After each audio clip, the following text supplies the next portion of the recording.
நாவுக்கரசர் திருப்புகழூர் என்று சொல்லக்கூடிய தலத்தில் திருவடி பேர் இறைவனிடத்திலே ஒன்றரை கலக்க போறார். அப்படி இறைவனோடு ஒன்றரை கலக்கும் போது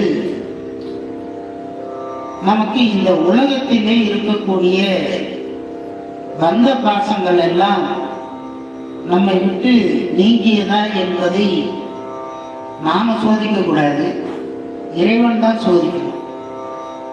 அப்படி சோதிக்கின்ற பொழுது நாவுக்கரசர் உழவார பணி செய்கிறார். தோட்டத்தில் எல்லாம் போய் அந்த செடிகளுக்கு தூய்மை செய்யக்கூடிய பணியை செய்கிறார்.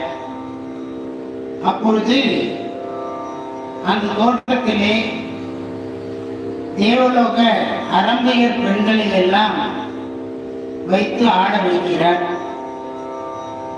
அதை பற்றி அவர் கொஞ்சம் கூட கவலைப்படாதா தெரியல. என்ன இவன் இப்படி இருக்கிறானே அப்படின்னு சாமிக்கு ஒரு சந்தேகம் வந்தது. உடனே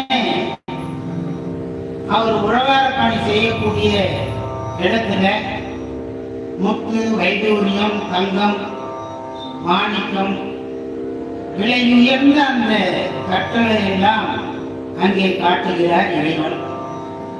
அதையெல்லாம் காட்டி அவர் இதெல்லாம் கல்லும் குப்பையும் ஒண்ணு என்று நினைத்து எல்லாத்தையும் எடுத்து குளத்துல போட்டுறார்.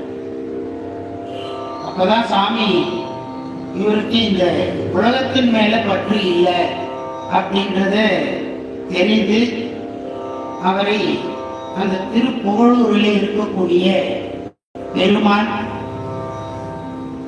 அவரை ஆட்கொள்ளும் போது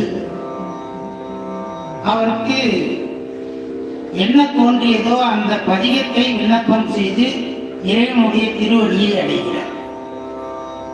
இப்ப அந்த பதிகத்தை நாம இப்போ விண்ணப்பம் செய்து நம்முடைய ஐயா அவர்களை அந்த இன்ப வீட்டிற்கு நாம் அனுப்பி வைப்போமாக.